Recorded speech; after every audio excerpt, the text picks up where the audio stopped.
السلام علیکم دوستو، یہ واقعہ آج سے کئی سال قبل ایک گاؤں میں پیش آیا تھا۔ اقبال ایک سرکاری ہاسپٹل میں ڈاکٹر تھا۔ اسی ہاسپٹل میں عائشہ ایک نرس کے طور پر بھرتی ہوئی تھی۔ عائشہ بہت خوبصورت اور قد آور لڑکی تھی اور اقبال صاحب کی بچپن سے ہی یہ خواہش تھی کہ ان کی بیوی کا قد بڑا ہونا چاہیے۔ گھر والے جب بھی کوئی لڑکی اس کے لیے تلاش کرتے تو وہ سب سے پہلے یہی بات پوچھتا کہ لڑکی کا قد کتنا ہے، اور وہ اگر مطلوبہ قد سے کم ہوتا تو وہ فوراً شادی سے انکار کر دیتا۔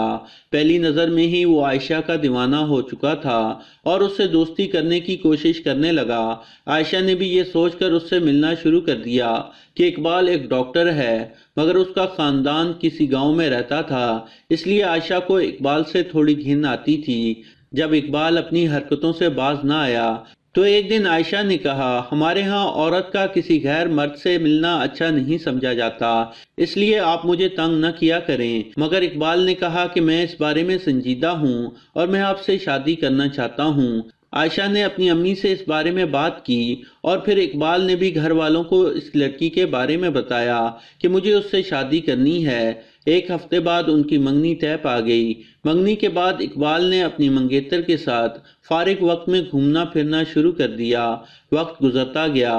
ایک دن اقبال عائشہ کے ساتھ جسمانی تعلق بنانے کے لیے اسے ایک ہوٹل میں لے گیا، مگر عائشہ باضد رہی کہ یہ سب ٹھیک نہیں ہے اور شادی سے پہلے ایسا ممکن نہیں۔ مگر اقبال نے اس سے کہا کہ کچھ ماہ بعد تو ہماری شادی ہو ہی جائے گی اور تم مجھ پر بھروسہ رکھو، تمہارے علاوہ میری زندگی میں کوئی لڑکی نہیں ہے اور نہ ہی میں کسی دوسری لڑکی سے شادی کروں گا۔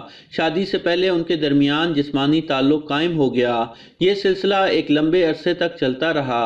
عائشہ کی خوبصورتی اب مسلسل گناہ کی وجہ سے بدصورتی میں تبدیل ہوتی جا رہی تھی اور اقبال کا دل عائشہ سے اٹھتا جا رہا تھا۔ اب دونوں چھوٹی چھوٹی باتوں پر جھگڑنے بھی لگے تھے۔ انہی دنوں اس ہاسپٹل میں ایک لیڈی ڈاکٹر آئی جس کا نام سارہ تھا۔ ڈاکٹر سارہ بھی حسین و جمیل لڑکی تھی۔ اقبال ڈاکٹر سائرہ میں بھی دلچسپی لینے لگا، مگر وہ جانتی تھی کہ عائشہ اور اقبال کی شادی ہونے والی ہے، اس لیے وہ اقبال سے دور رہنے لگی تھی۔ عائشہ کی پریشانی میں دن بدن اضافہ ہوتا جا رہا تھا۔ گھر والے اقبال پر زور دے رہے تھے کہ منگنی کیے ہوئے 1 سال ہو چکا ہے، اب ہماری خواہش ہے کہ تمہاری شادی ہو جائے اور تم اپنا گھر بسا لو۔ مگر اقبال ہر بار ان کی بات ٹال دیتا۔ مگر ایک دن اس نے اپنے والدین سے کہا کہ مجھے افسوس ہے کہ وہ لڑکی میرے لائق نہیں ہے۔ وہ لڑکی شکل کے لحاظ سے تو اچھی ہے مگر اس کا کردار ٹھیک نہیں ہے۔ جب اس کے والدین کو اس بات کا علم ہوا تو انہوں نے رشتے سے فوراً انکار کر دیا۔ عائشہ کو جب یہ بات معلوم ہوئی تو وہ بھاگتی ہوئی اقبال کے پاس آئی اور اس سے رشتہ ختم کرنے کی وجہ دریافت کی۔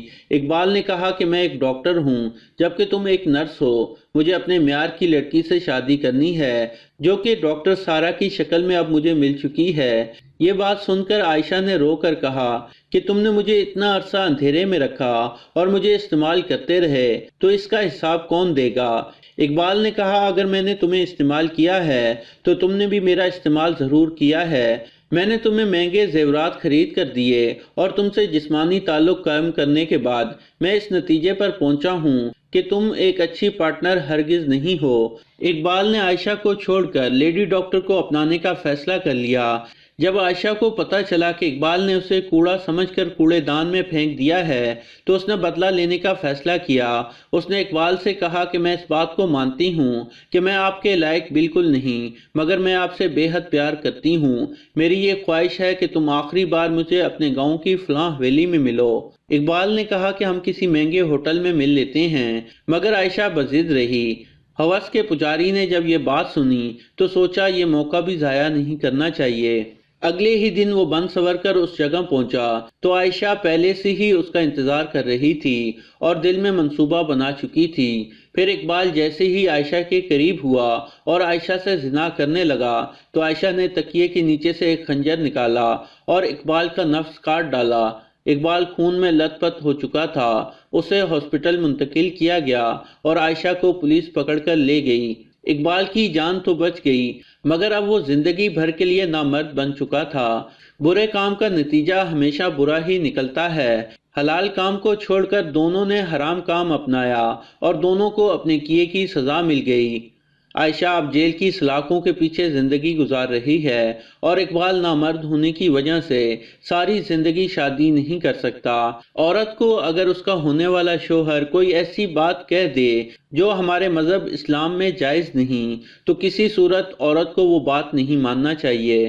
کسی مرد کو یہ حق حاصل نہیں کہ وہ عورت کے جسم کے ساتھ کھیلے، اور کسی بھی عورت کو یہ حق حاصل نہیں کہ وہ مرد کی ہر ناجائز خواہش کو پورا کرے۔ اللہ پاک سے دعا ہے کہ وہ ہمیں حرام سے بچنے اور حلال کو اپنانے کی توفیق عطا فرمائے، آمین۔ تو دوستو، یہ تھی ہماری آج کی کہانی۔ پسند آنے کی صورت میں اسے لائک کریں اور اپنے دوستوں، عزیزوں، رشتہ داروں تک ضرور شیئر کریں، اور ہمارے چینل کو سبسکرائب کرتے ہوئے ساتھ موجود گھنٹی کا بٹن بھی دبا دیں۔ شکریہ۔